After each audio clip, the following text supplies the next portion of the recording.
Hi friends, எல்லாம் எப்படி இருக்கீங்க? நல்ல ஒரு க்ரீமியாக டிஃப்ரெண்ட் ஸ்டைலில் ஒரு பாஸ்தா செய்யலாமா? நம்ம வீட்டில் இருக்க பொருளை வச்சு ஈஸியாக செய்யலாங்க. 2 ஆனியன்ஸை நல்லா குட்டி குட்டி குட்டி குட்டியாக கட் பண்ணி வச்சுக்கலாம்.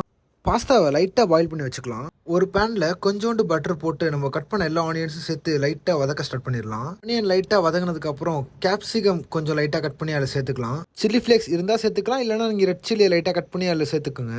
அதுக்கப்புறம் நம்ம பாஸ்தா சவுண்ட் கொடுக்க ஆரம்பிச்சிட்டான். என்னடா இன்னும் என்ன சேர்க்காம இருக்குன்னு, இதோ இருங்க நான் ஒன்று சேர்க்குறேன் அப்படின்னு சொல்லி பாஸ்தாவை சேர்த்துட்டேன். அதுக்கப்புறம் க்ரீமி ஒயிட் சாஸ் பண்ணணுமேனு சொல்லிட்டு ஒரு பேனில் 2 ஸ்பூன் பட்டரை ஆட் பண்ணி கொஞ்சமாக கோதுமை ஆட் பண்ணி நல்லா கலந்து விட்டுட்டு அதுக்கப்புறம் மில்க் கொஞ்சம் லைட்டாக ஆட் பண்ணி அங்கே ஓரமாக இருக்கானே நம்ம பாஸ்தா அவனே அப்படி சேர்த்து விட்டு நல்லா கலந்து விட்டிங்கன்னா அப்படியே பார்க்க சூப்பராக செம்மையாக இருக்கும். ஆட் பண்ணி அப்படியே சர்வ் பண்ணிங்கன்னா சூப்பராக இருக்கும்.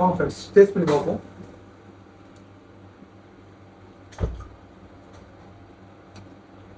சூப்பராக இருக்கு. நீங்களும் டேஸ்ட் பண்ணி பாருங்க.